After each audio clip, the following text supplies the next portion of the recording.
There is a place at the far western edge of Scotland where the land does not so much end as dissolve, where the fields of peat and heather simply run out of certainty and give way gradually to rock, and then to shore, and then to a gray and restless water that stretches without interruption all the way to a continent that cannot be seen from here. The Outer Hebrides. The name itself carries something of that dissolution in it, something faintly unresolved, as if even the naming of the place was done from a respectful distance, by someone who was not entirely sure the islands wanted to be named at all. Tonight, we begin our slow walk through a story that belongs to this place, a story of a man, and a lighthouse, and a stack of letters that were never sent. Settle in, if you will. Let the weight of the day begin to lift from your shoulders. We are in no hurry here. The lighthouse that concerns us tonight stands, or stood in the form we are interested in, on a headland of gray-black rock on the western coast of the Isle of Lewis, the largest and northernmost of the Outer Hebrides. It was built in the 1870s by the commissioners of northern lighthouses, that quietly dedicated body of men whose task it was to mark the dangerous edges of Scotland's coastline with fire, so that the ships passing in darkness would not add themselves to the long list of vessels that had already been taken by those waters.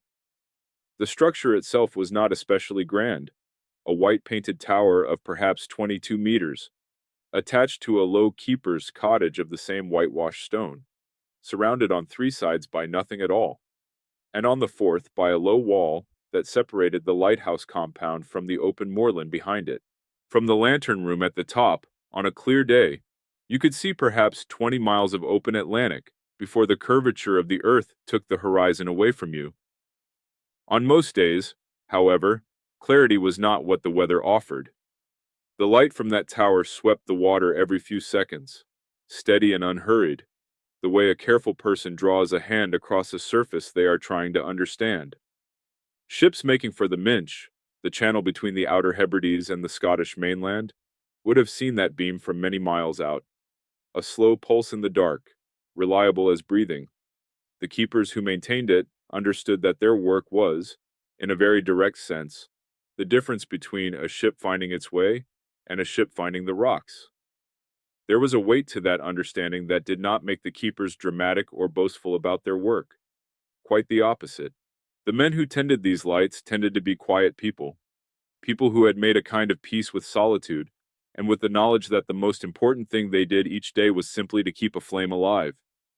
If your eyes are already growing a little heavy, that is entirely the right place to be. The story will continue gently. In the year 1882, a man named Alastair MacRae was appointed as principal keeper of this lighthouse.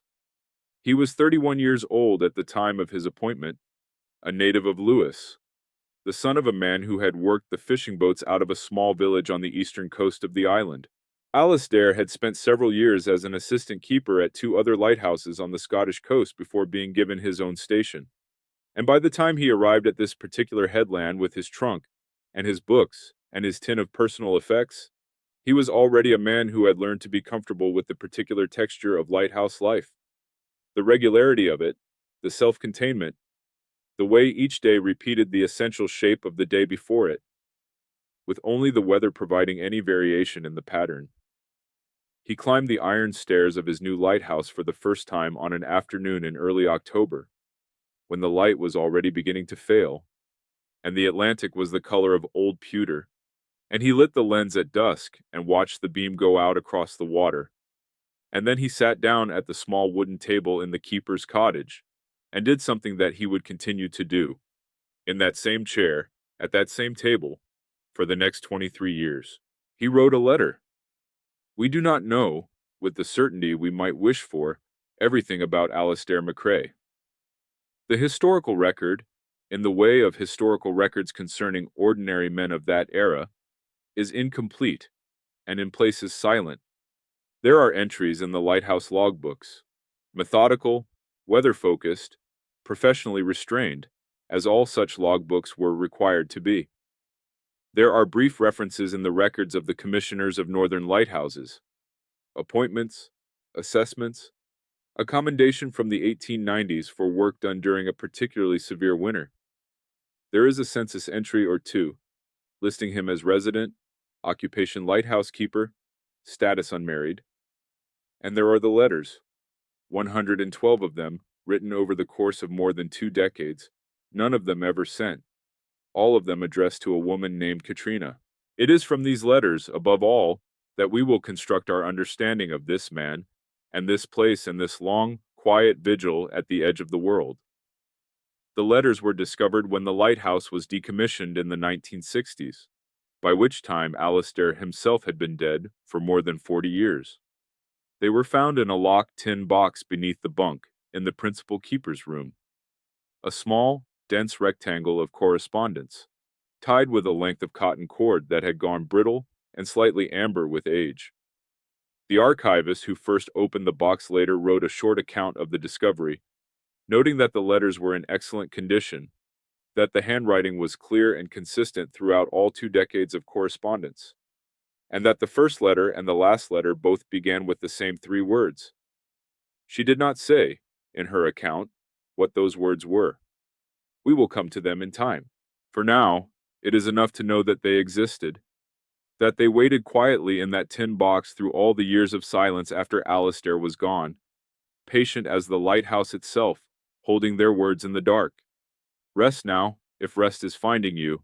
The candle is low and steady. We have only just begun. Capítulo 2. To understand the man, you must first understand the place. And to understand the place, you must be willing to sit with it for a while, to let its particular quality of stillness settle over you the way a fine mist settles. Not all at once, not dramatically, but gradually, until you realize that everything around you has become slightly softer, and slightly grayer, and slightly more remote from the world you came from. The Outer Hebrides are not a place that announces itself. They do not rise from the water in great dramatic peaks, the way some Scottish islands do. They lie flat and long and low against the horizon, as if they have been worn down by centuries of weather into something more patient than assertive, more enduring than proud. The largest of them, Lewis, is a broad and mostly treeless expanse of moorland and peat bog, stitched through with the dark lines of 1,000 lochs, and bordered on its western coast by a series of beaches so pale and so wide that on the rare days when the sun falls on them directly, travelers who have not been there before sometimes cannot quite believe what they are seeing. The islands have been inhabited for a very long time. The stone circle at Callanish, on the western coast of Lewis, was erected somewhere around 2,500 years before the Common Era, roughly contemporaneous with Stonehenge, though far less visited, standing on its low hill above a sea loch in a quiet that feels ancient, even by the standards of ancient things. The people who built it left no written record of their intentions, only the stones themselves, arranged with a precision that suggests careful observation of the sky over many generations. After them came others, the Picts, the Norse, the Gaelic-speaking settlers who gave the islands their enduring linguistic character. By the time of Alastair MacRae, in the latter half of the 19th century, the islands had been Gaelic-speaking for more than 1,000 years, and the English that people used there, when they used it at all, carried the cadences and the rhythms of that older tongue beneath it, the way a river carries the color of the peat through which it has flowed. Life in the Outer Hebrides in the 1800s was shaped above all by 2 things, the sea and the weather. The sea provided food and transport and livelihood for a large portion of the population. The herring fishing industry was at something of a peak during this period, and the harbors of Lewis and the other islands were busy with boats, and with the women who gutted and salted the fish in long rows on the quaysides, their hands moving with a speed and precision that visitors from the mainland invariably found remarkable. The weather shaped everything else. The islands sit in the path of the prevailing Atlantic weather systems, which means that for much of the year the wind blows from the southwest, with an insistence that is not quite hostility, but is certainly not welcome. Rain comes frequently, and sideways.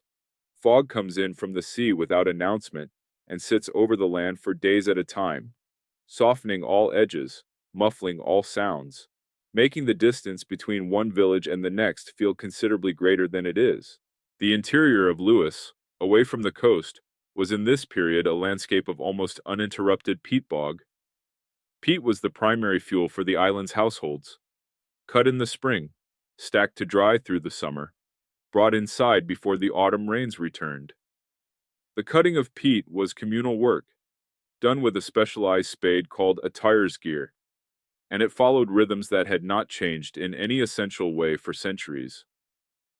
The smell of peat smoke was, in this era, inseparable from the smell of home in the Outer Hebrides, a dark, sweet, slightly medicinal smell that clung to clothing and hair and the stones of the houses themselves, and that former islanders living far away reported as one of the first things they thought of when they thought of the place they had come from. Alistair would have grown up with that smell.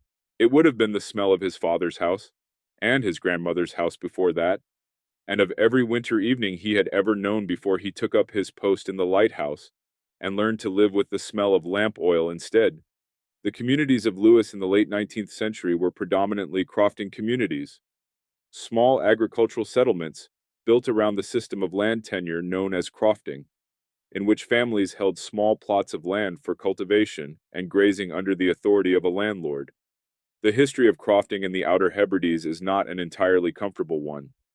The clearances of the mid-19th century had displaced significant numbers of people from their traditional lands, forcing them onto smaller and less productive plots closer to the coast, and the resentment that this produced had not yet fully dissipated by the time Alistair was a young man.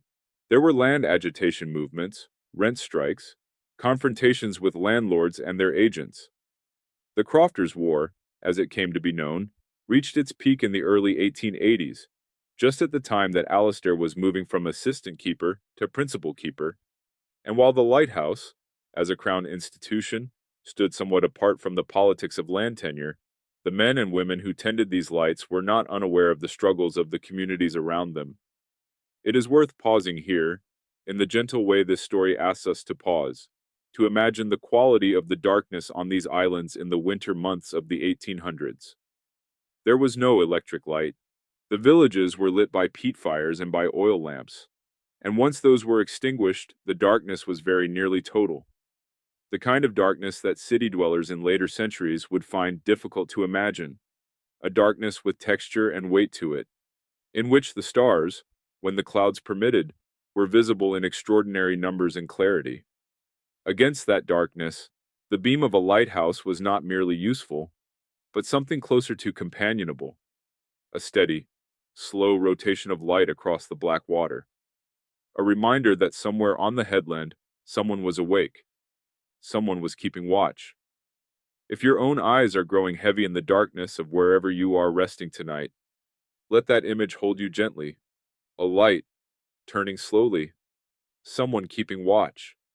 The night is long and soft, and there is no need to hold on to wakefulness any tighter than you already are. Capitulo 3. Not every man was suited to lighthouse keeping, and the commissioners of northern lighthouses, who oversaw the network of lights along Scotland's coastline, were careful in their selection. They were looking for something specific, not brilliance, not ambition, not any of the qualities that tend to carry men toward prominence in other fields.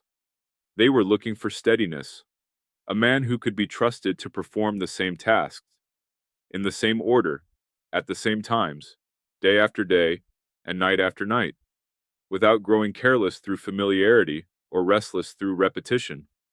A man who could live in close quarters with one or two other men for months at a stretch, without the small frictions of shared space accumulating into something larger.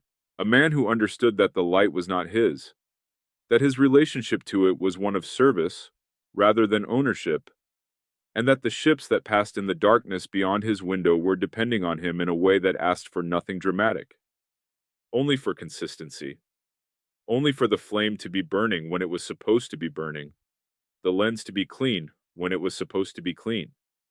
The training that prospective keepers received was methodical and unhurried, conducted at the shore establishment in Edinburgh that the commissioners maintained for the purpose. A candidate would spend some weeks there learning the mechanics of the Fresnel lens, that elegant arrangement of concentric glass prisms that had transformed lighthouse technology in the early part of the 19th century, allowing a modest oil flame to be concentrated into a beam of startling intensity. He would learn the properties of the various oils used for the lamp: colza oil in the earlier years, later mineral oil, each with its own burning characteristics, its own requirements in terms of wick trimming and reservoir management. He would learn to recognize the signs of a wick beginning to char, and how to correct it without extinguishing the flame. He would learn the logbook conventions, the meteorological codes, the procedures for reporting a wreck or a vessel in distress. And then, having learned these things, he would be sent to a lighthouse as an assistant, to learn the rest from the men who were already there. Alastair MacRae entered the service of the Commissioners of Northern Lighthouses in the year 1874, at the age of 23. His first posting was to a lighthouse on the Firth of Clyde, a relatively sheltered station by the standards of what he would later experience, where the principal keeper was a man named Ferguson, who had been tending lights since the early 1850s, and who communicated his knowledge of the work in the manner of all experienced craftsmen, not through formal instruction, but through demonstration, through the gradual transmission of habit and attention. Alastair spent 3 years there, and then 2 years at a second station on the Argyll coast, before being assessed as ready for a principal keepership of his own. The assessments were written in the careful, restrained language of official reports, but reading between the lines of the surviving record, it is possible to detect something like approval, a note that the candidate was thorough in his maintenance of equipment, reliable in his log entries, of settled temperament, unlikely to cause difficulty. What the official record does not tell us, and what we must reconstruct as best we can from the letters, and from what we know of the time and place, is something of the inner texture of Alastair's earlier life. The years before the lighthouse, the village on the eastern coast of Lewis where he grew up, the household that formed him. His father, whose name appears in a census record as Sumas MacRae, was a fisherman who also worked a small croft on the edge of the village. His mother's name is given as Moore, which is a shortened form of a traditional Gaelic name, and beyond that the record is silent about her. There were siblings. The census lists 3 others in the household, though their subsequent lives are not traceable in the sources we have. Alastair would have grown up in a household that spoke Gaelic at home and English, if at all, in the context that required it: church, commerce, official dealings. He would have attended the local school, where the instruction was in English, as was the practice throughout the Highlands and Islands at this period, a policy that sat uneasily with communities whose entire inner life was conducted in another language, but which Alastair and his contemporaries navigated as children navigate most things, by adaptation. The sea was everywhere in that childhood, not as a romantic backdrop, but as a practical reality, a source of food, a route from one place to another, a force that could be worked with on its better days and survived on its worse ones. Alastair's father would have taken him out in the boat as soon as he was old enough to be useful, and the boy would have learned the particular attentiveness to weather and water that island fishermen developed as a matter of professional necessity. He would have learned to read the sky in the morning for what the afternoon might bring. He would have learned the feel of a swell changing beneath the hull before the change was visible on the surface. These are not skills that translate directly into lighthouse keeping, but the underlying habit of mind, the patient observation of natural conditions, the willingness to read small signs carefully over long periods of time. That habit of mind is exactly what the commissioners were looking for when they found it in Alastair MacRae, and marked him as a man suited to the work. There is a quality to the lives of men like Alastair that is difficult to describe without either romanticizing it or diminishing it. It was a life of genuine service, in the oldest and most straightforward sense of that word, a life given over to a task that mattered, performed in conditions of considerable hardship, for modest wages and no public recognition whatsoever. The ships that the lighthouse guided to safety did not know the name of the man who had kept the flame burning through the storm that might have otherwise ended them. They passed in the dark, and the light was there, and they continued on their way. And the keeper climbed back down the iron stairs and trimmed the wick, and made his entry in the logbook, and, if it was evening, sat down at his small wooden table and did what Alastair did. He wrote. Let the thought of that settle over you now. soft and steady as the light itself. A man at a table, a candle burning low, words moving across a page in the darkness at the edge of the world. Capítulo 4. The lighthouse cottage attached to the tower was a modest structure by any measure. 2 stories of whitewashed stone, its walls thick enough to muffle the worst of the Atlantic wind without eliminating it entirely. Its windows small and deep-set in the manner of all buildings in this part of the world that had been designed with weather rather than light in mind. There were perhaps 5 rooms in total, a kitchen and a small sitting room on the ground floor, 2 bedrooms above, and a storeroom at the back where the spare lamp oil was kept alongside the tools and the spare parts for the lens mechanism, and the various other items that a lighthouse required in order to function through the months between supply boat visits. The principal keeper's bedroom occupied the upper front of the cottage, its single window facing west across the water, so that at night the slow sweep of the lighthouse beam passed across the ceiling of the room at regular intervals, a moving stripe of pale light that any newcomer would have found strange, but that Alistair, after the first few weeks, almost certainly stopped noticing, the way one stops noticing the ticking of a familiar clock. The room itself was small enough that its contents can be described without much effort of imagination.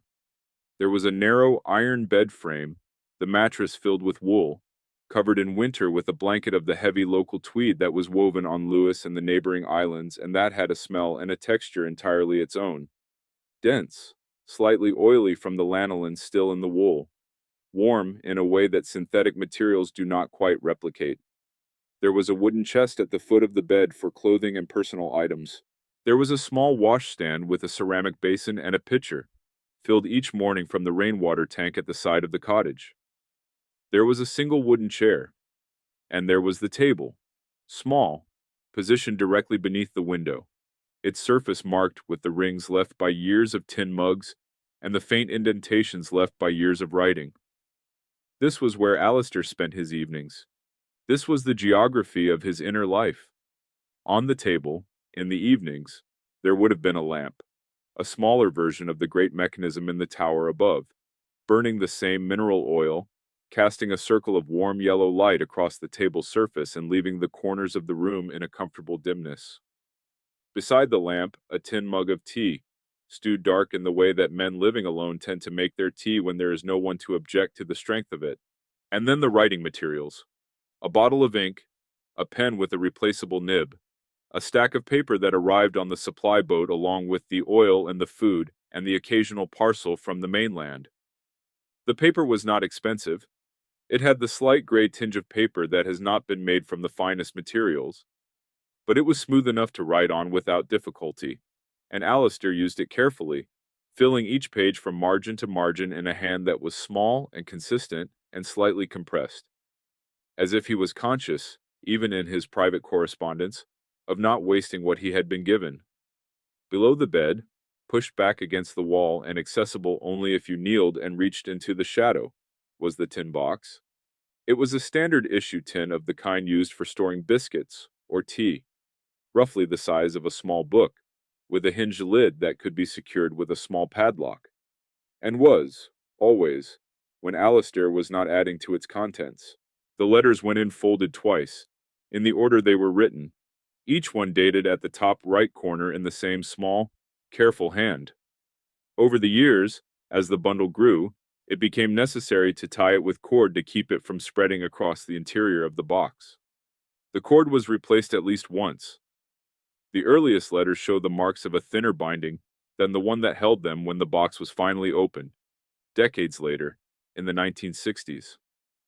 Someone, Alistair himself, presumably, had at some point repackaged the growing archive with a fresh length of cotton cord, more suited to the weight of what had accumulated. It is a small detail. It suggests, in its quiet way, a man who intended to keep what he had written. The daily routine of the lighthouse was structured around the light itself, which was the purpose of everything else.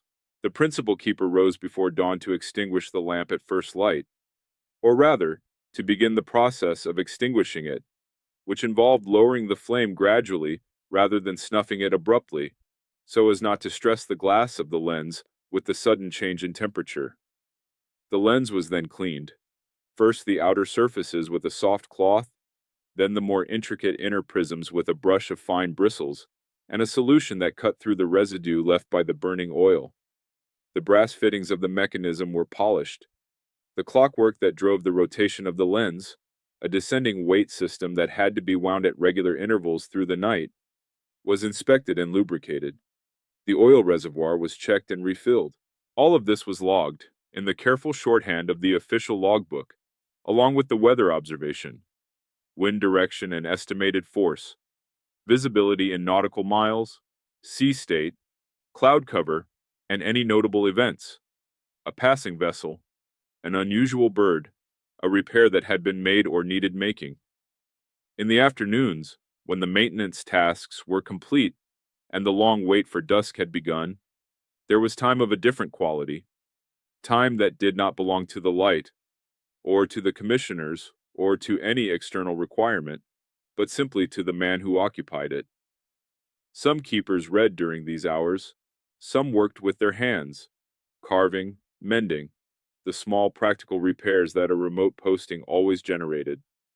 Alastair, from what we can infer from the letters, walked. He walked the headland in all weathers, following paths that he came to know so well he could trace them in complete darkness, which in winter he sometimes had to.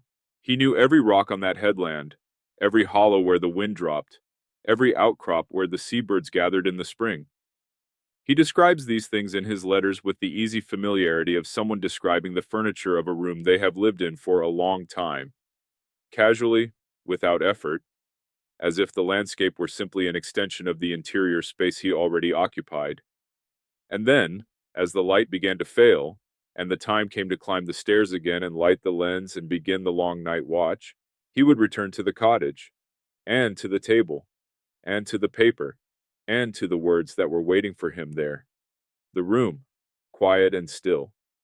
The lamp, low and steady. The words, patient as the sea. Capítulo 5.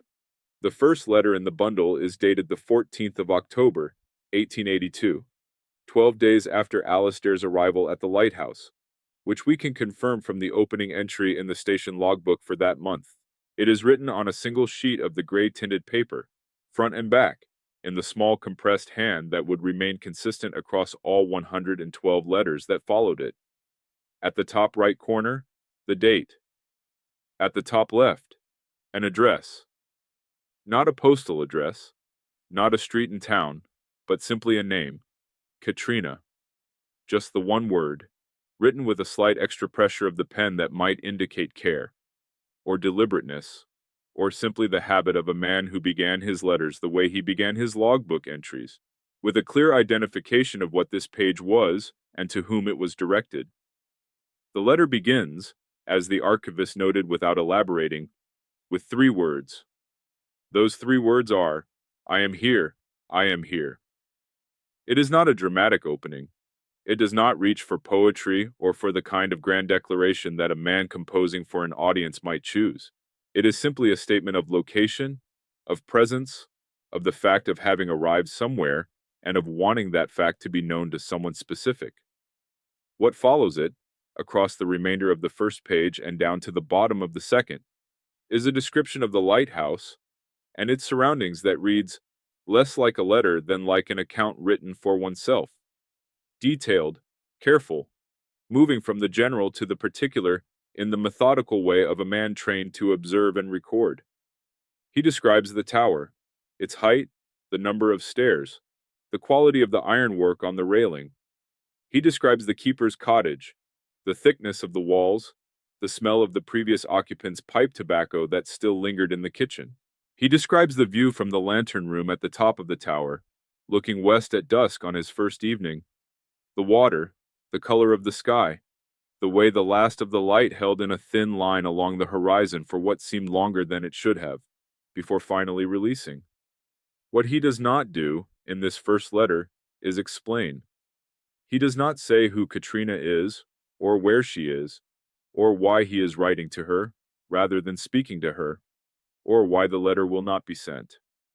He writes as if the situation requires no explanation, as if the act of writing is itself the thing, complete and sufficient. and the circumstances that surround it are simply understood between them.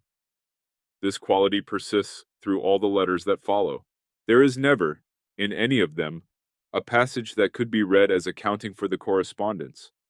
No line that says, "This is why I write to you," rather than "see you."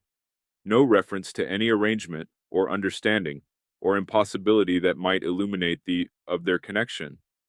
The letters exist in a space of assumption, as if written for a reader who already knows everything that is not being said, and needs only to be told the things that change from day to day. The weather, the sea, the small events of a life lived at the edge of the world. The handwriting itself is worth a moment of attention. It is not the handwriting of a man with much formal education. It lacks the elaborate loops and flourishes of the copperplate style that a more prolonged schooling might have produced.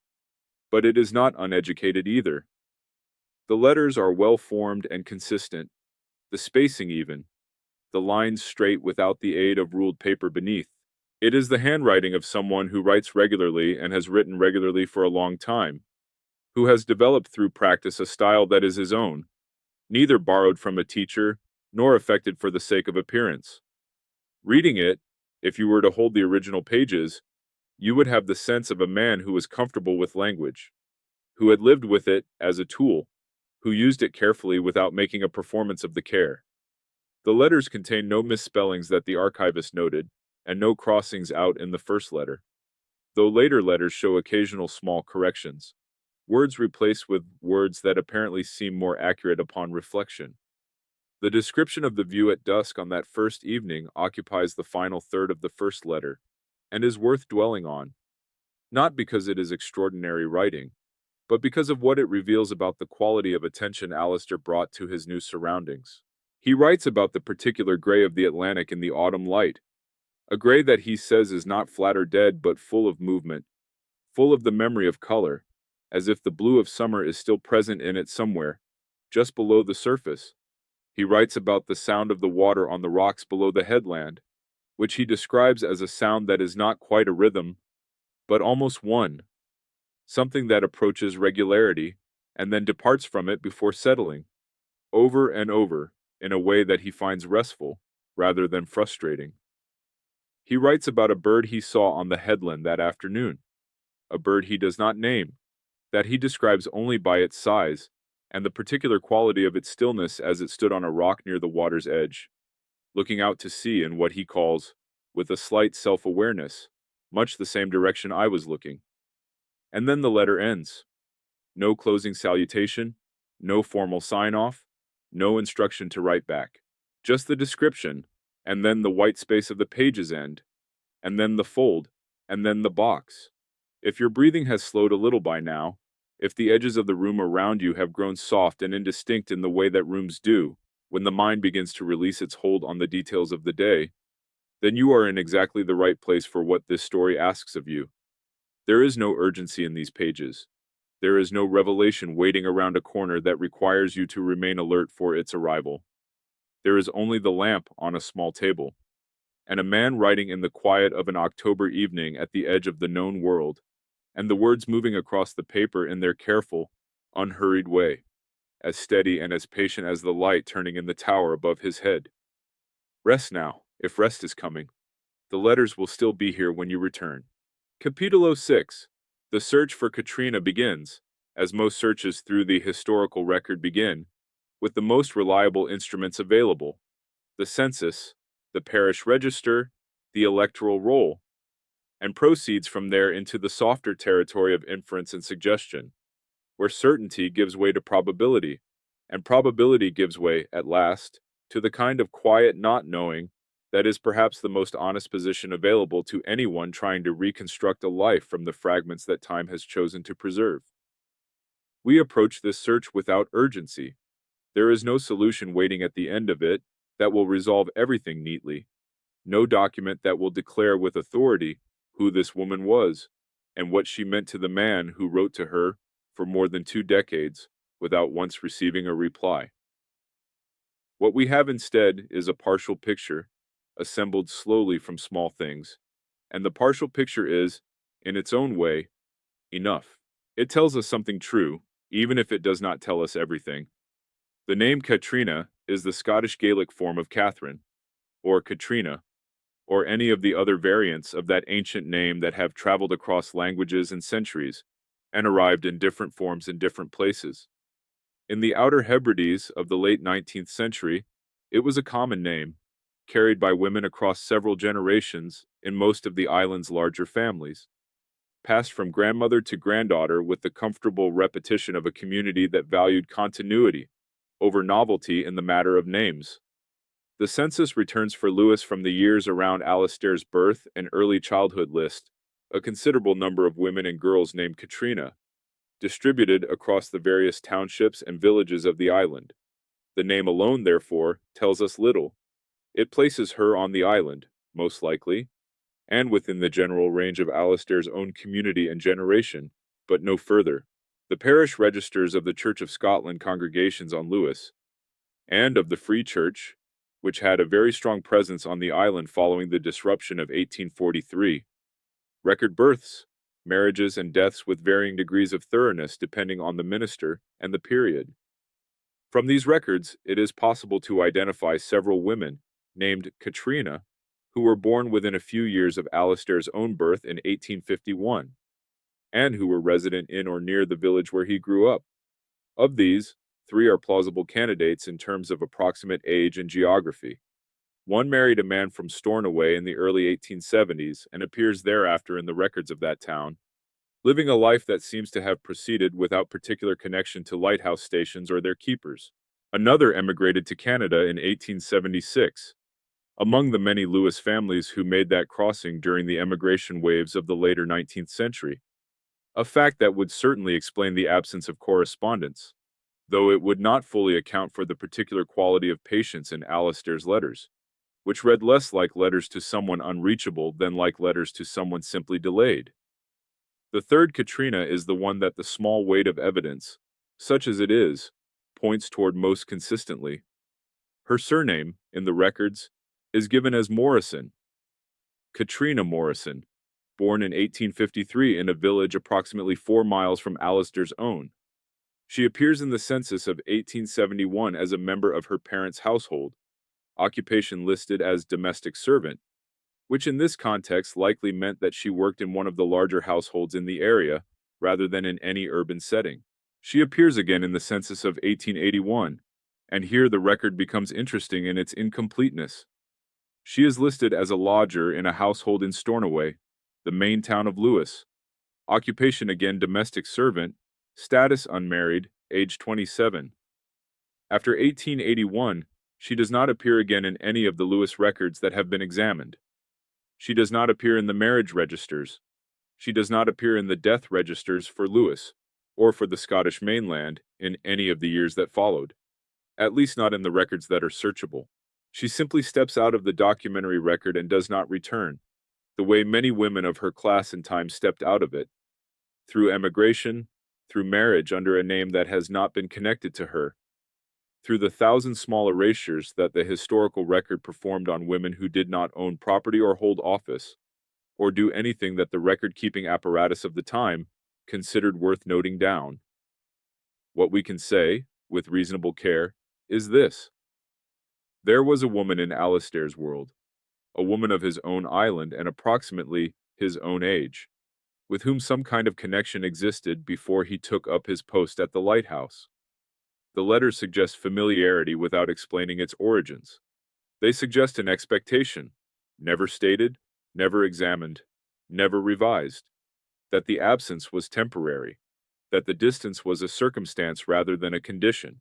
In the earlier letters especially, there is a quality of writing toward, rather than writing away from, a sense of address that feels specific and proximate even across the miles of water, and the years of silence.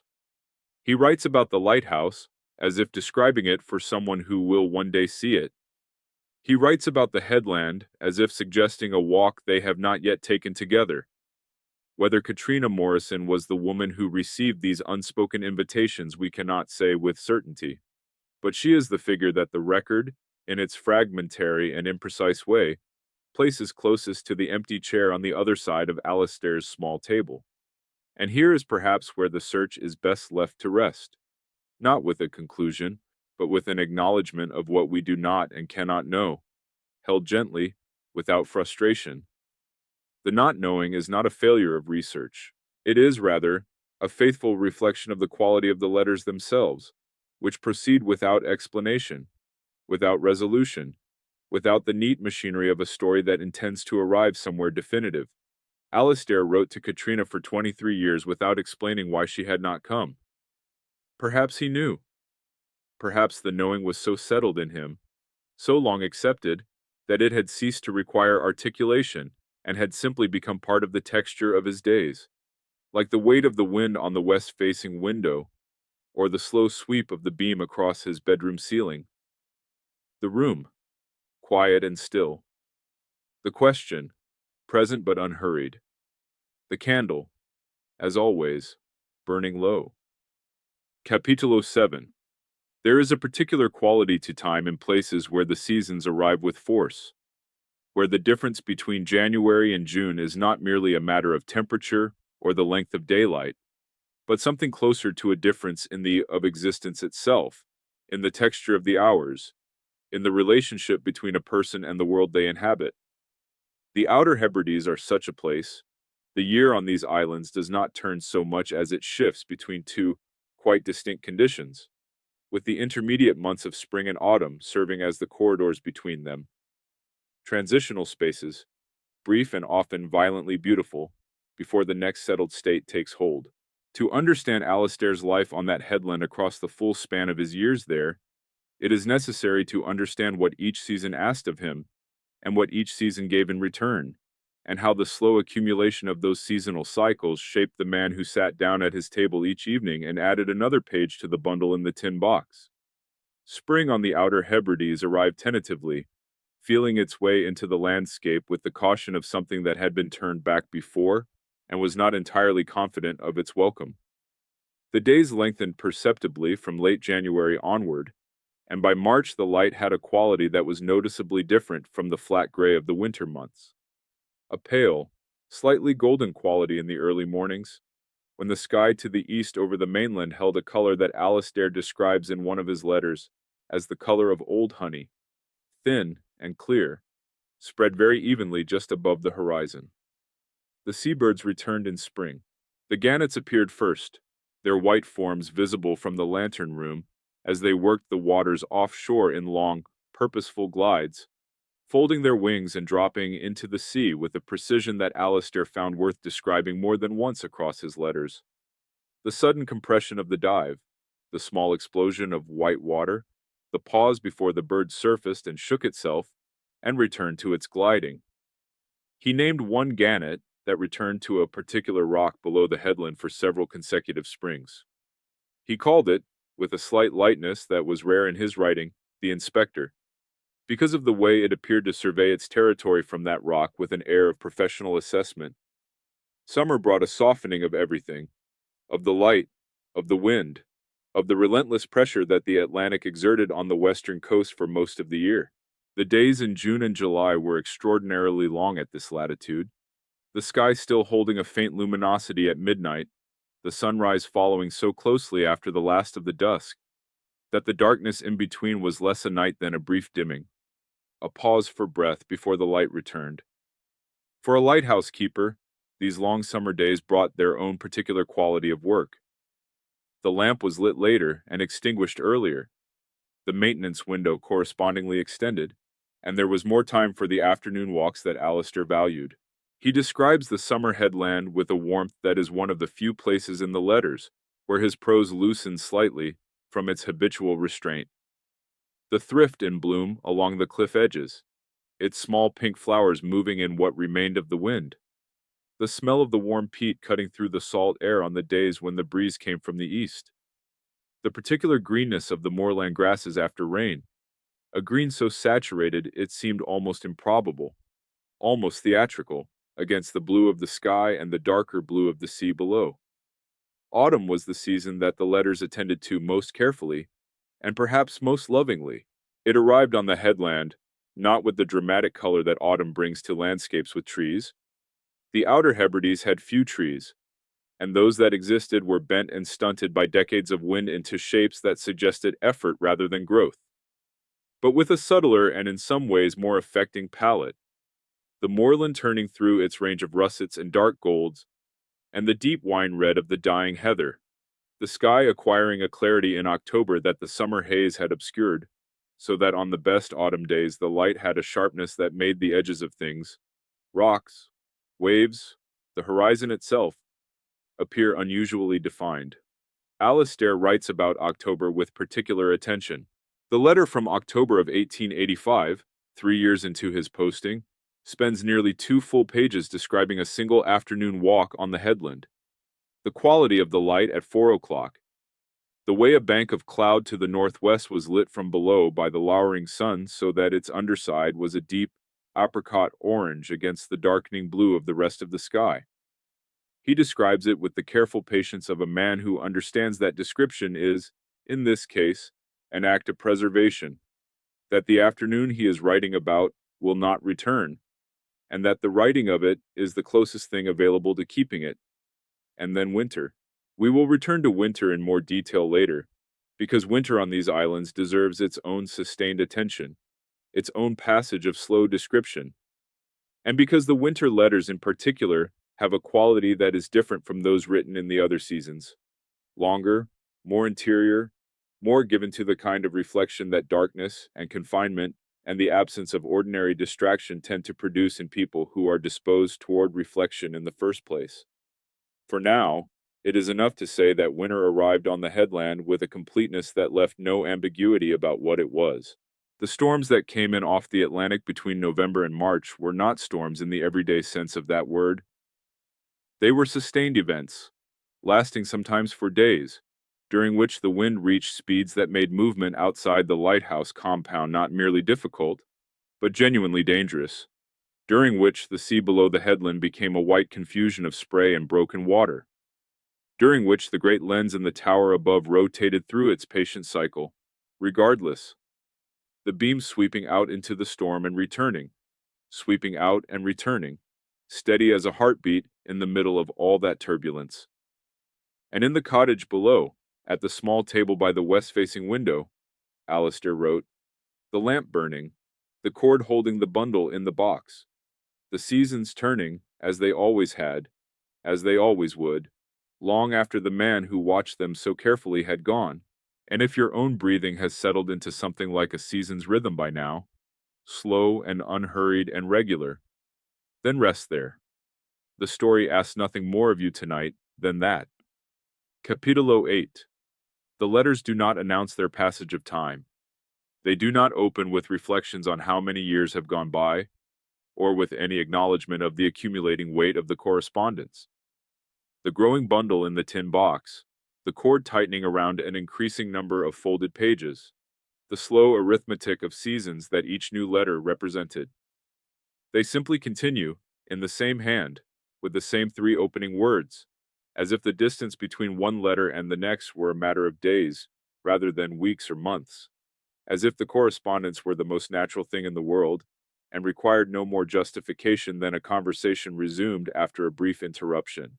It is this quality of unbroken continuity that gives the letters, read in sequence, their particular and somewhat dreamlike character. A sense of a voice that has never stopped, that has been speaking quietly in the same steady tone across all the years, regardless of whether anyone was listening. The letter from the spring of 1885, the 3rd year of Alastair's posting, is among the more expansive in the collection, running to 3 full pages rather than the more usual 2.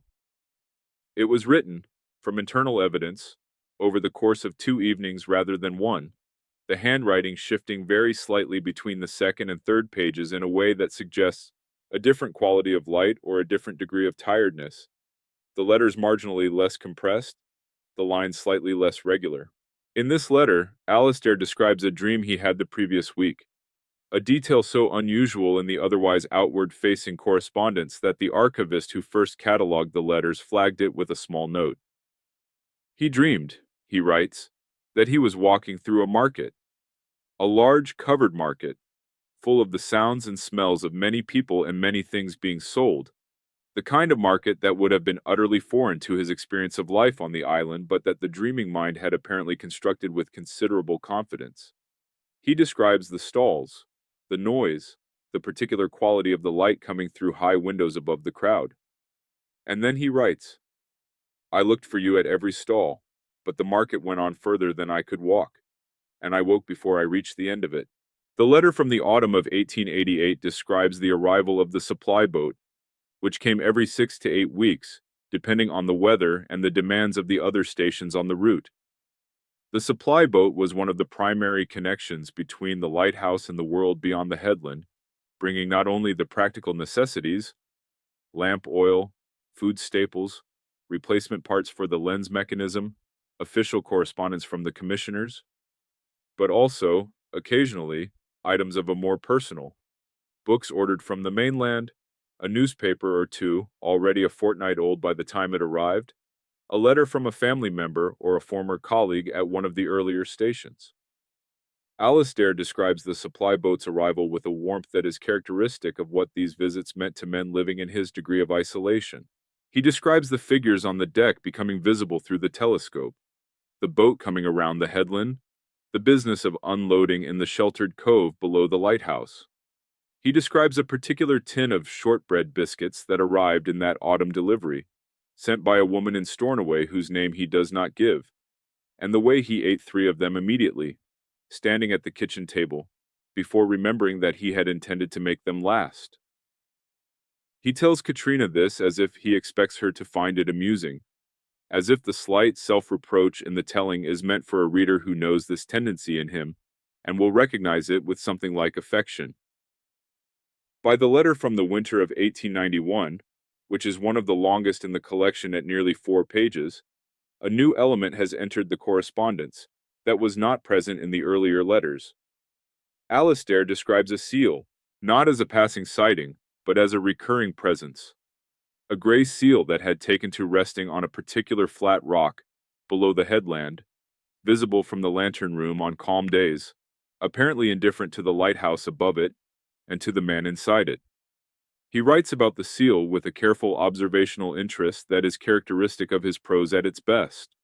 The color of its coat in different lights, the way it moved on land versus in the water, the particular stillness it achieved when resting, a stillness so complete it could be mistaken for sleep, but that he had determined, from patient observation, was a different state entirely.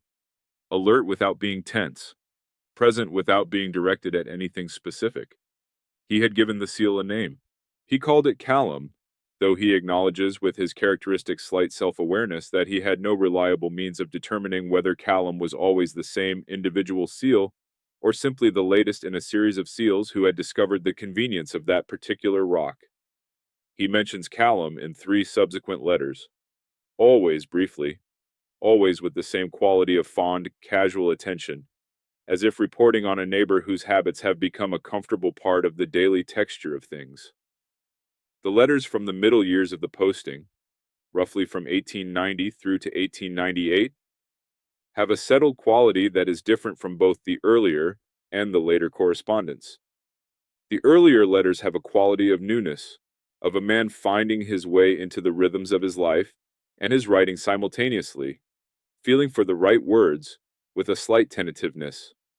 The later letters have something else, something we will come to in time, but the middle letters have the quality of a man fully inhabiting his existence, not resigned to it, not celebrating it, simply living it with a thoroughness and an attention that is its own form of contentment. He writes about the quality of a particular afternoon's light, and it is clear that the quality of afternoon light matters to him genuinely, not as a subject chosen for lack of better material, but as something he finds worth the care of description. He writes about the sound of the wind at different seasons and in different directions, and there is in this writing a precision that comes only from having paid close and sustained attention to the thing being described over a long period of time. He had become, across those years on the headland, a fine and patient observer of the world that surrounded him, and the letters were the record of that observation, offered steadily, without fanfare, to the one person he had chosen to tell. The candle on his table, low and steady, the words, quiet as the water on a calm evening, The story, continuing in its unhurried way through the years. Capítulo 9. A lighthouse was not, in the era we are concerned with, a solitary posting in the strictest sense of that word. The regulations of the commissioners of northern lighthouses required that a principal keeper be supported by at least one assistant at any staff station, and at some of the larger or more demanding lights there were two assistants, so that the duties of watching and maintenance could be distributed across the day and night in a way that did not ask any single man to remain continuously awake for longer than was safe or reasonable. The assistant keepers were men of the same general type as the principals, steady, practical, not given to complaint, but they were typically younger, less experienced, and subject to a more frequent rotation between stations, as the commissioners moved them through the network according to the needs of each posting. They came and went, these men, while Alistair stayed. In 23 years he saw a considerable number of them arrive, settle into the rhythms of the lighthouse, and eventually depart for their next assignment, leaving behind them the faint impression of a presence. A particular way of doing the morning's tasks, a preference for tea without milk, a habit of whistling, that faded within a few weeks of their going, absorbed back into the general texture of the station. The records of the commissioners list the assistant keepers assigned to the Lewis station during Alistair's tenure, though without any detail beyond names, dates of assignment, and dates of reassignment. There were 11 in total over the 23 years, some serving for only a few months before being moved elsewhere, others remaining for 2 or 3 years. Of these 11, the one who left the most durable trace in the available record was a young man named Domhnall Macaulay, who served as assistant keeper at the station for a period of just over 2 years, beginning in the autumn of 1893. Domhnall was 22 years old when he arrived at the lighthouse, a native of the island of North Uist, the southernmost of the main Outer Hebrides, and he kept a diary during his time at the station, a habit he had apparently maintained since his school days, in a series of small cloth-bound notebooks that his family preserved after his death in 1931, and that were eventually deposited in the same archive that held Alistair's letters. Domhnall's diary is a different kind of document from Alistair's letters, where the letters are outward-facing, addressed to someone, composed with a reader in mind, shaped by the assumption of reception even if reception never came.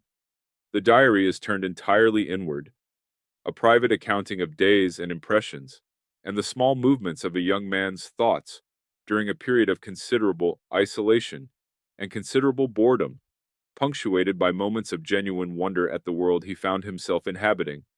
He writes about the work, the early mornings, the cleaning of the lens, the particular physical effort of polishing brass in cold weather, when the fingers stiffened and the cloth skidded over the metal, rather than gripping it. He writes about the food, which he found monotonous in a way that Alistair, having grown accustomed to it over more than a decade, apparently no longer noticed. He writes about the weather with a frequency that suggests he had not yet made his peace with the Atlantic's dominant moods, that each new storm still arrived for him as an event rather than simply as weather. And he writes about Alistair, not at great length, and not with any special analytical intent. Domhnall does not appear to have been a man much given to analysis, but with the observational accuracy of someone who spent 18 months in close proximity to another person and registered, without necessarily understanding, the particulars of that person's habits and character. He notes that the principal keeper wrote every evening, without fail, at the table in his room. He notes this in a matter-of-fact way, as one notes the weather or the state of the machinery, simply as a feature of the environment, an established pattern that required no comment beyond its registration. He does not say to whom Alistair was writing, or whether he knew. He notes, in a separate entry some weeks later, that the principal keeper was a private man, not unfriendly, but not given to conversation for its own sake, and that the silences between them during shared duties were not uncomfortable silences, but rather a settled and impersonal quiet that Domhnall had come to find, after initial unease, quite restful. He writes, "He is a man who has made his arrangements with this place, and they seem to suit him." The other keepers left fewer traces.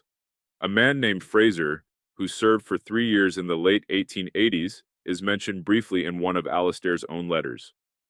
He appears as the subject of a short, affectionate description of the man's habit of talking to the lens mechanism while he cleaned it, addressing it in a low murmur as if it were an animal that needed to be kept calm during a procedure it found uncomfortable. A man named Gillies, who served for only 5 months in the early 1890s before being reassigned following a health difficulty, is noted in the official records as having spoken highly of the principal keeper in an assessment conducted after his departure, describing him as thorough and fair and possessed of a quality of calmness that Gillies, who had served at 2 other stations before Lewis, said was less common in lighthouse keepers than one might expect. It is a small detail, offered in the dry language of an administrative document, but it catches something true. The calmness that the letters themselves reflect, that particular quality of a man who has found his pace and has no interest in departing from it. What is perhaps most striking about Domhnall's diary, read alongside the letters, is the slight disjunction between the man Domhnall describes and the man who speaks in the letters themselves. Domhnall sees a contained private person, a man who does his work with great care, and retreats into his own company with apparent ease and evident preference. But the letters reveal an interior life of considerable richness and sustained attentiveness, a mind that was by no means closed, but was simply directed inward, toward the page, toward the one recipient who had been chosen to receive what the world outside was never offered. The two pictures together, the quiet figure observed by a young colleague, and the careful voice addressing itself to an absent woman across decades of evening lamplight, form something more complete than either alone. A man seen from the outside and from the inside simultaneously, the way very few of us are ever seen. And somewhere between those two views, the real Alastair, patient and still and present, keeping his light and his letters with equal and unhurried care. Capitulo 10. Winter on the Outer Hebrides was not a season that arrived and then waited politely for spring to relieve it. It was an occupation, in the military sense of that word, a taking over of the landscape and the sky and the quality of the hours, a replacement of one set of conditions with another so thorough and so sustained that by February it became genuinely difficult to remember what the light had looked like in June, what it had felt like to walk the headland in a wind that was merely brisk rather than punishing. The darkness was the first thing. By the winter solstice, the sun rose on the western coast of Lewis at something after 9 in the morning and was gone again before 3:30 in the afternoon. 6 hours of daylight, much of it gray and low and horizontal, as if the sun were making only the most perfunctory appearance before retreating again behind the cloud banks that stacked themselves along the western horizon with the permanence of geography. For a lighthouse keeper, these short days meant that the lamp was burning for 18 hours out of every 24, and the maintenance of the lens and the mechanism became a task performed largely in darkness, by the light of a handheld lantern carried up the iron stairs and set on the floor of the lantern room while the work was done. The wind in winter had a character that was distinct from the wind of other seasons. In spring and autumn, it could be fierce, but intermittent, arriving in gusts with pauses between them, during which the air was almost still, and the sound of the sea below could be heard separately, distinctly, as a collection of individual sounds rather than a general roar. In summer, it softened to something manageable, a persistent pressure rather than an assault. But in winter, particularly in the months of December and January, the wind on the western headlands of Lewis was a continuous and unvarying presence, a sound and a force that filled everything, that eliminated all other sounds and imposed its own, that could be felt inside the lighthouse cottage as a low vibration in the walls, a slight flex in the window frames, a persistent reminder that the structure standing between the occupant and the Atlantic was solid and well built, but was not, ultimately, separate from the world it stood in. Alastair describes this wind in his winter letters with a respect that is close to affection, not as an enemy, but as a very demanding companion, one whose company he has learned to accept without resistance. The storms that came with the worst of the winter weather were events of a different order again, A full Atlantic storm on this coast in January or February was not simply bad weather, but something closer to a temporary reorganization of the physical world, the sea becoming a single undifferentiated mass of white water and spray, the horizon disappearing behind walls of moving air and moisture, the sound rising to a level that was not quite sound anymore, but something more closely resembling pressure, a sustained physical force that pressed against the ears and the chest, and made the business of thinking clearly a matter of deliberate effort. During these storms, the lighthouse keepers stayed inside unless the machinery required attention that could not wait. The tower itself, being the tallest structure on the headland, took the full force of the wind, and Alistair describes in one winter letter the particular sound of the ironwork in the lantern room during a severe gale, a high, complex note, he writes, like a very large instrument being played by someone who has not been asked to make music but simply cannot help it. Inside the cottage, winter imposed its own geography. The kitchen was the warmest room, the peat fire its center, and in the coldest months, the kitchen became the primary living space, the room where the keepers ate and read and sat during the off-watch hours, migrating upstairs to the bedrooms only when sleep required it, and returning to the kitchen's warmth as quickly as possible in the mornings. The supply of peat was a matter of genuine practical concern. The lighthouse received its peat as part of the regular supply delivery, but the deliveries were less reliable in winter, when the sea conditions that made navigation difficult also delayed the supply boat's schedule, and a station that had allowed its peat reserves to run low could find itself burning furniture before the next delivery arrived. Alistair managed his peat supply with the same careful attention he gave to the lamp oil, measuring, rationing, maintaining a reserve against the possibility of delay. He mentions the peat supply in several winter letters, not with anxiety, but with the matter-of-fact attentiveness of a man who has learned to take seriously the things that deserve to be taken seriously. The winter letters are the longest in the collection. This is not surprising. The long, dark evenings offered more time for writing, and the contraction of the outer world that winter imposed directed attention inward, toward thought and memory, and the kind of slow reflection that the more active months of spring and summer tended to crowd out.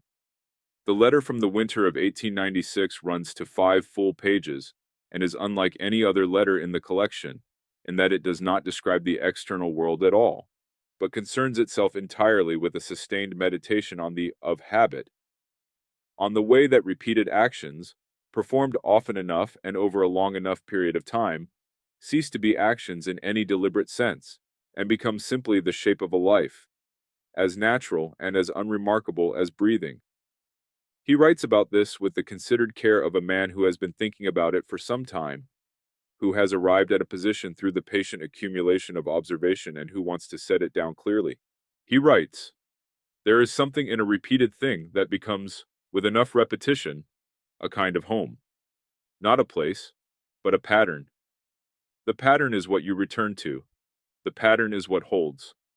Outside, during the writing of that letter, the wind was almost certainly doing what the wind in a Lewis winter does, pressing against the west-facing window, finding whatever small imprecision existed in the frame, and making it known with a thin sound, steady and insistent.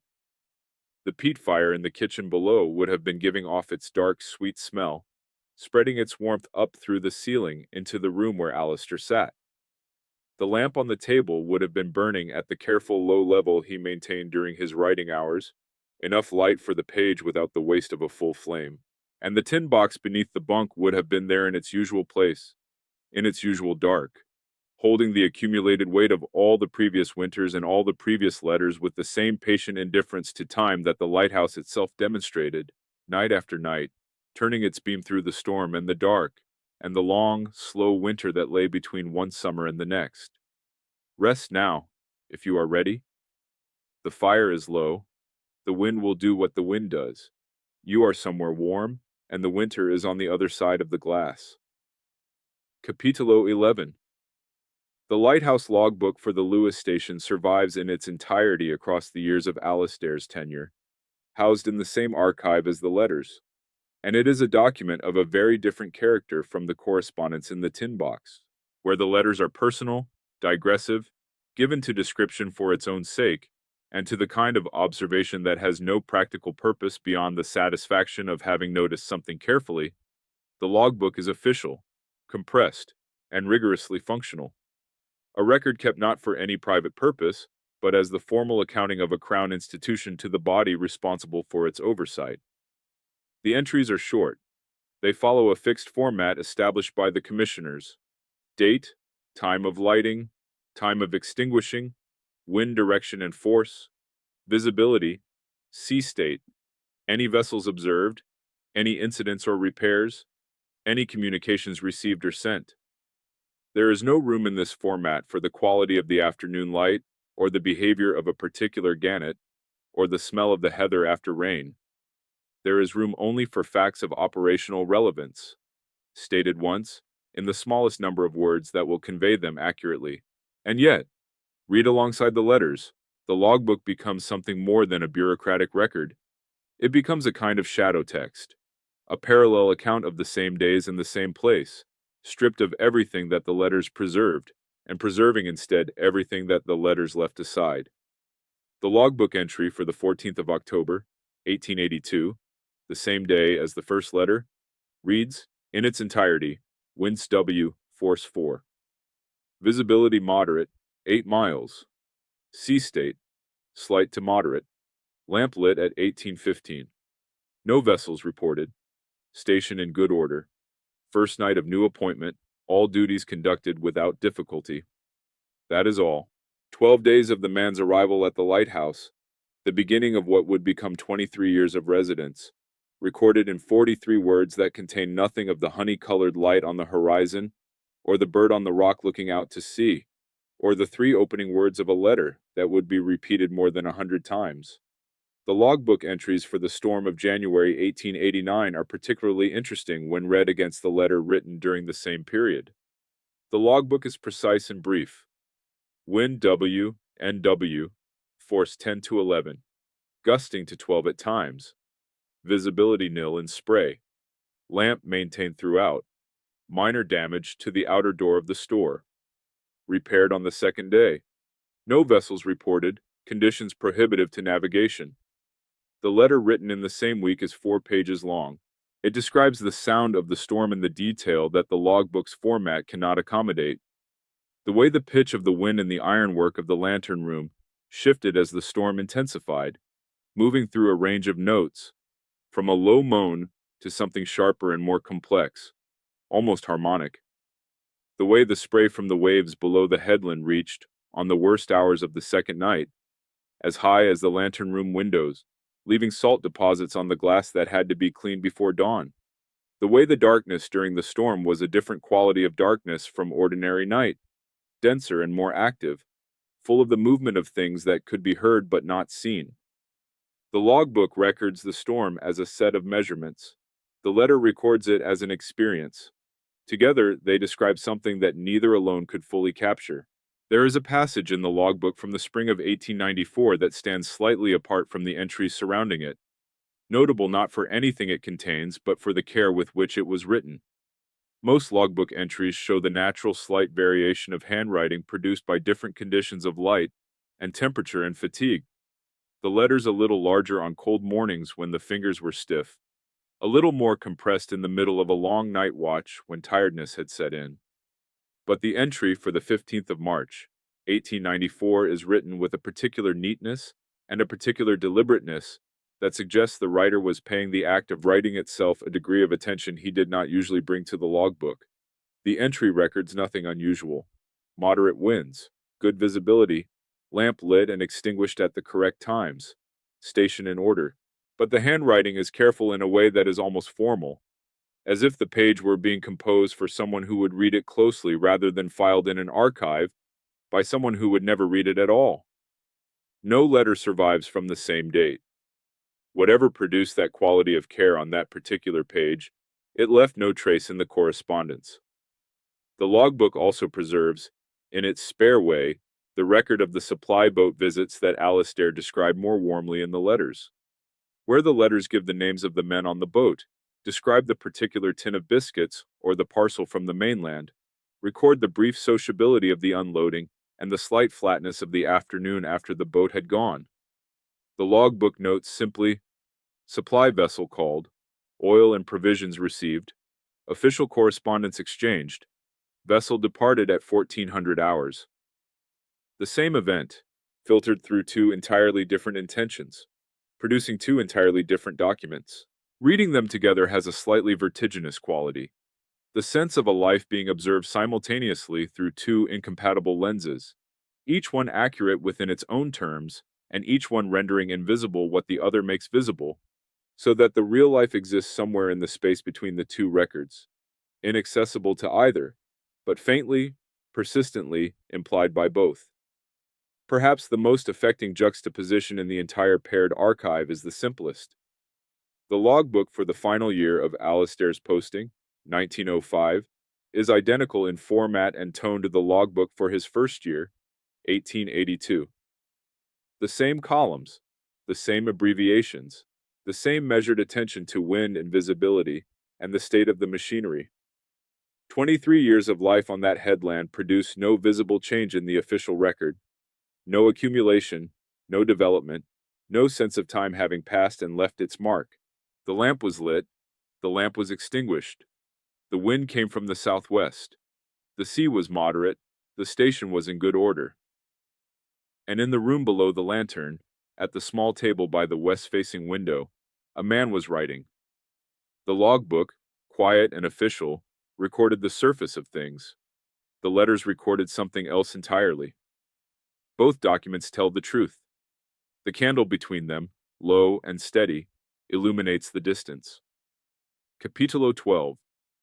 The final letter in the bundle is dated the 3rd of September, 1905, approximately 6 weeks before Alastair's posting at the Lewis station came to an end, when he was formally relieved of his duties, and his successor was appointed to take over the principal keepership.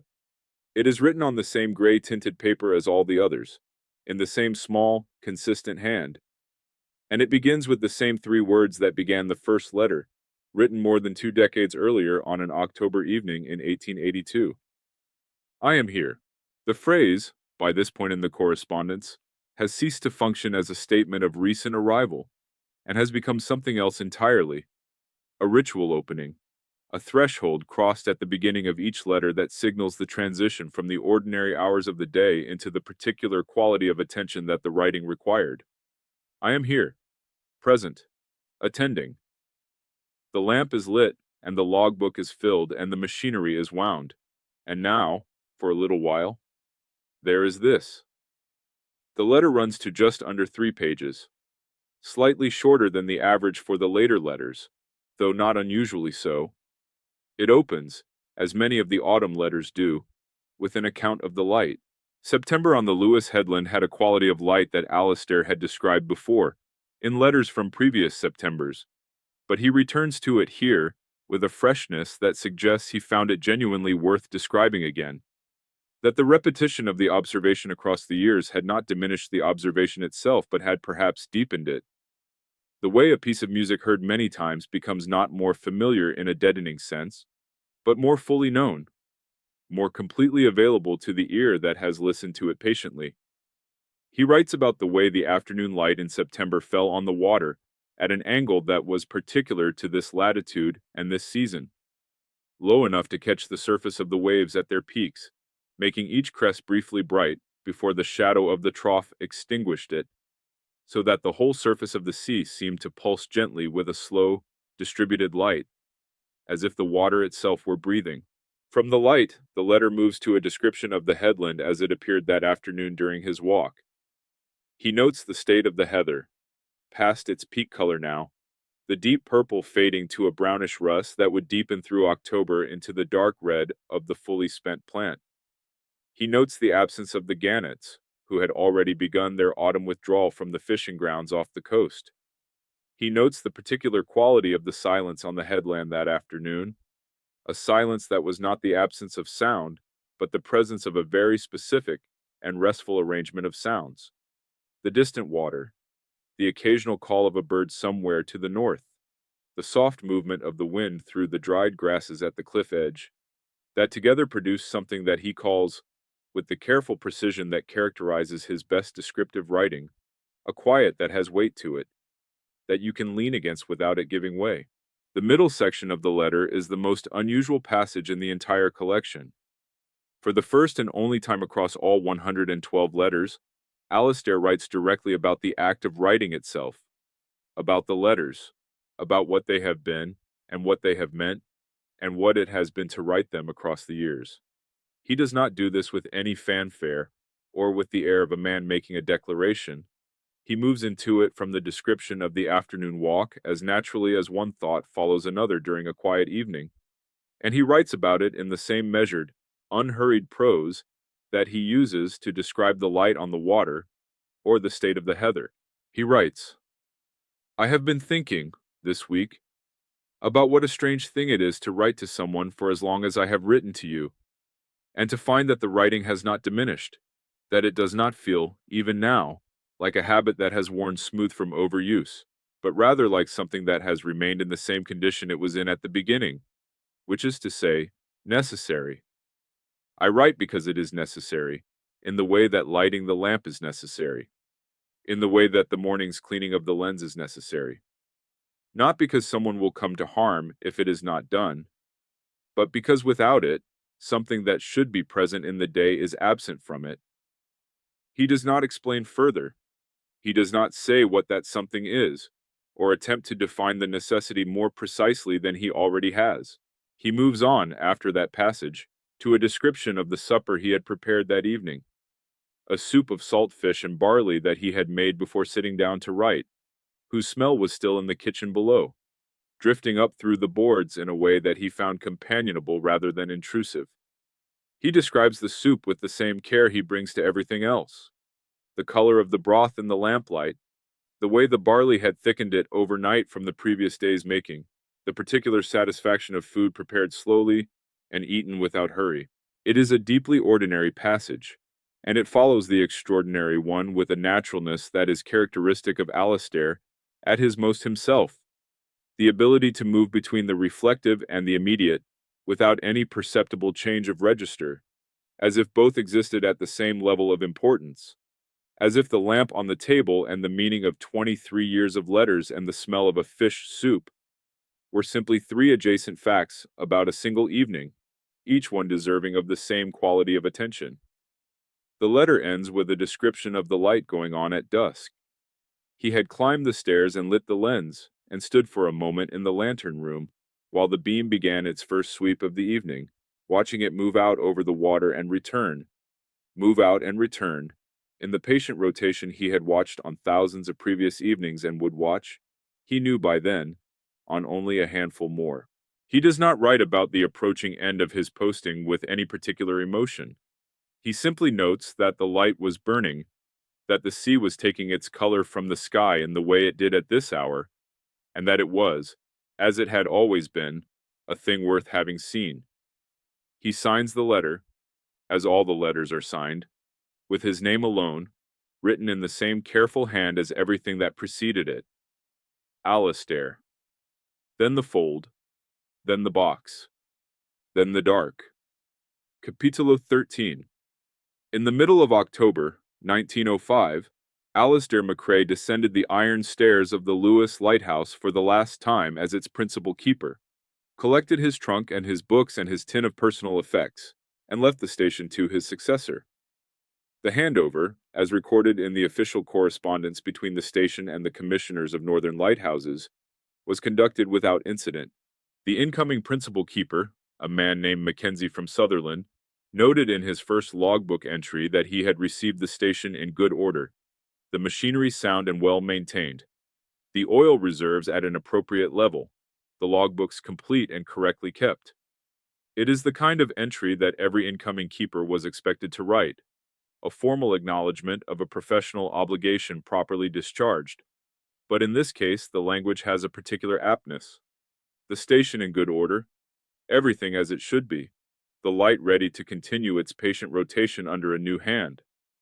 Alastair's name does not appear again in the lighthouse records after the date of his departure. He had done his work and he had gone, as keepers went, quietly and without ceremony.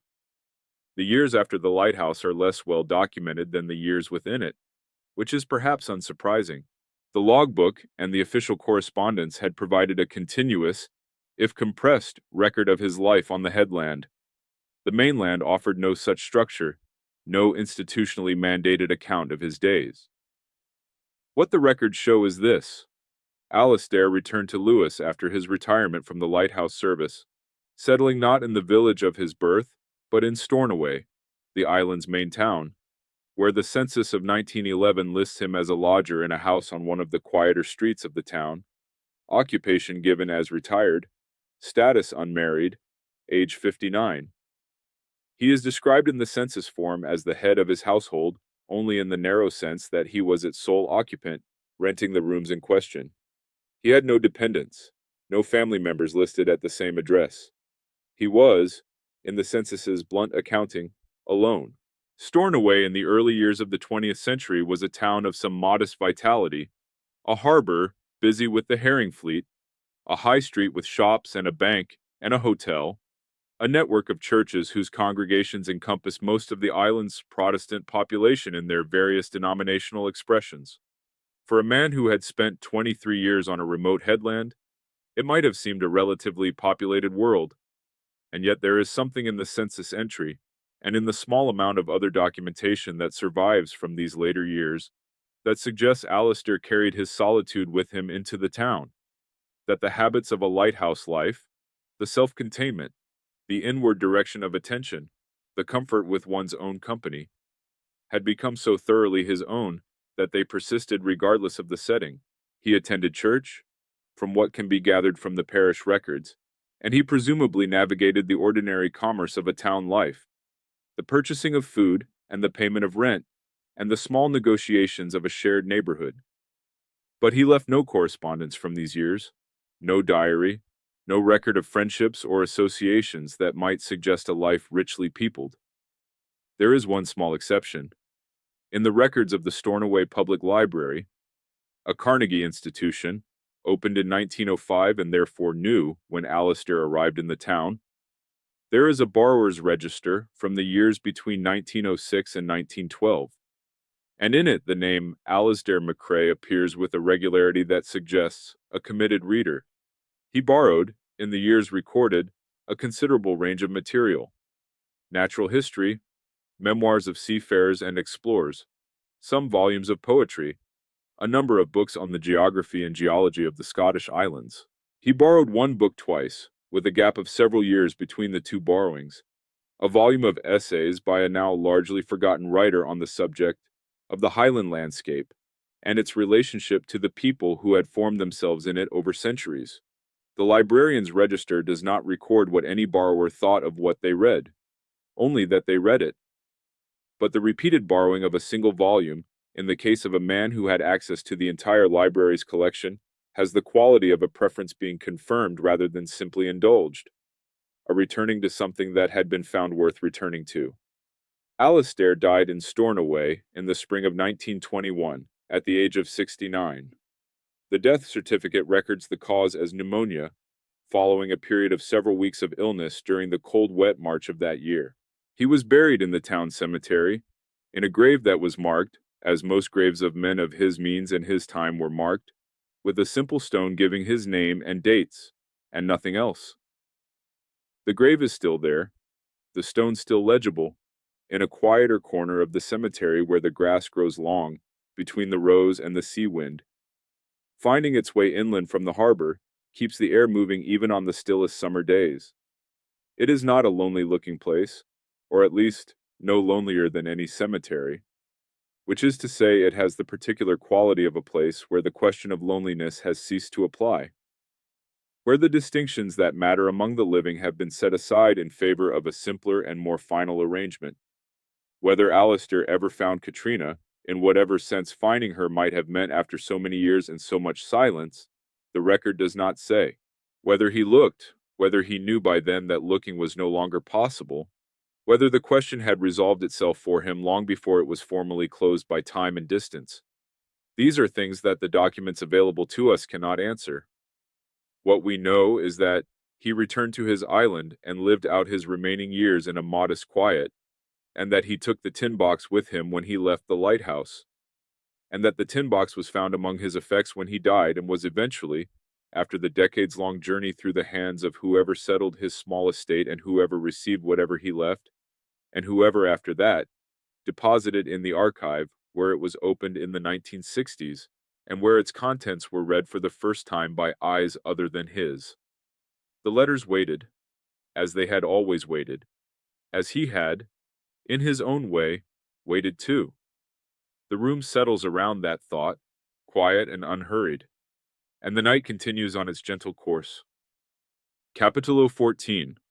The lighthouse on the western headland of Lewis was automated in the 1960s, as were most of the staffed lighthouses along the Scottish coast during that decade of modernization, when the technology had advanced sufficiently that the continuous human presence that had been required to maintain the older lamp and clockwork systems was no longer necessary for the newer electric mechanisms. The automation was a practical decision, made on grounds of economy and efficiency by the same body, the commissioners of northern lighthouses, still operating under that same name, still attending to the same fundamental task, that had appointed Alastair McRae to the station more than 80 years earlier. The cottage was emptied of its furnishings, the rooms swept and locked. The last keeper left the headland on a day in autumn, and the gate of the compound was closed behind him, and the lighthouse passed from a place where people lived into a structure that performed a function, reliably, continuously, without any human presence to observe or record or describe what it did. The light still turns. On clear nights, from the deck of a vessel making for the Minch, or from the high ground of the moorland a few miles inland, you can still see the slow sweep of the beam crossing the dark water and returning, crossing and returning, in the same patient rotation that Alastair watched from the lantern room on his first evening at the station in October of 1882. The rhythm is the same. The purpose is the same. The ships that pass in the darkness beyond the headland are guided by the same light, or by the light that has descended from it through the various improvements and replacements that the decades have brought, each version a little brighter and a little more reliable than the one before, but all of them participating in the same essential act that began when the first keeper climbed the iron stairs and touched flame to wick and watched the beam go out across the water for the first time. Something continuous runs through all of it, through all those years and all those keepers and all those nights, and that continuity is not diminished by the fact that no one is present now to witness it. The cottage stands as well, though in a condition that reflects the decades of disuse. The whitewash has faded and in places has fallen away from the stone beneath, leaving the wall with a mottled appearance, part white and part the dark gray-brown of the underlying rock. The window frames have weathered to a silvered gray. The small garden that successive keepers maintained within the compound wall, a garden that existed mostly as an act of optimism in a climate that offered it relatively little encouragement, a few hardy plants in a sheltered corner, a patch of ground turned over each spring with more hope than expectation, has returned to grass. The soil no longer worked, the boundary between garden and not garden invisible now under a uniform growth of moorland species that have reclaimed the space with the quiet efficiency of the natural world, filling a vacancy. From the outside, standing at the locked gate of the compound and looking in, the lighthouse and its cottage have the appearance of a place that was inhabited once and is inhabited no longer, which is true, and which carries with it, as such places do, a slight quality of suspension, a feeling that the life that was lived here has not so much ended as paused, that the rooms beyond the locked door are simply waiting, in the particular patience of empty rooms, for someone to return. The tin box is not there, of course. It has been in the archive for more than 60 years, its contents catalogued and preserved under the conditions that archival prescribes for documents of this age and fragility. Controlled temperature, controlled humidity, acid-free folders, the careful handling that slows the inevitable deterioration without ultimately preventing it. The letters are legible, all of them, though the paper has darkened slightly with age, and the ink in a few of the earlier letters has faded to a pale brown that requires a certain quality of light to read comfortably. The cord that held the bundle together is kept separately, in a small archival envelope, labeled in the careful hand of the cataloging archivist with the accession number and a brief description. Length of cotton cord, brown with age, formerly used to bind correspondence.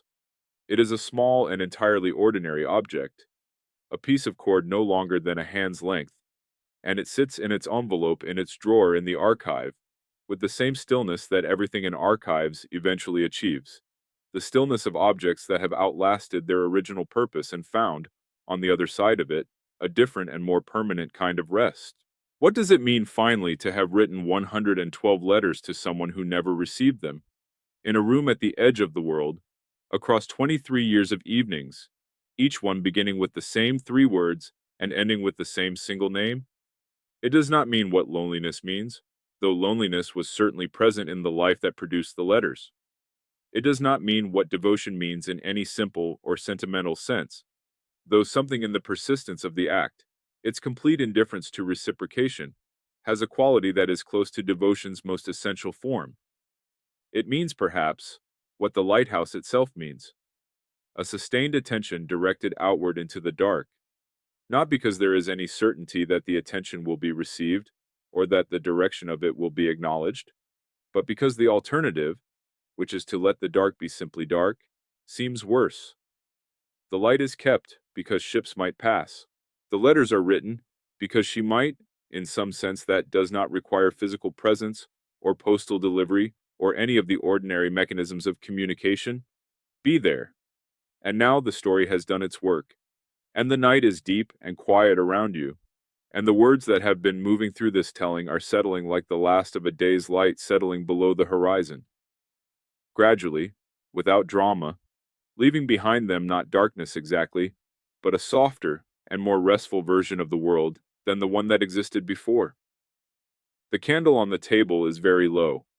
The room, wherever your room is tonight, is quiet and still. Somewhere, on a headland on the western edge of Scotland, a beam of light is crossing the dark water and returning, crossing and returning, as it has for more than 100 years, and as it will for whatever years are still to come. In a drawer in an archive, a bundle of letters rests in its acid-free folder, patient as it has always been, and in the small, compressed handwriting of a man who kept his light and his letters with equal and unhurried care. 112 evenings begin with the same 3 words, offered into the silence without demand or expectation, simply because it was necessary, simply because the day was not complete without them. I am here. Rest now. The story is done. The light is low, and everything that needed to be said has been said, quietly, in the dark.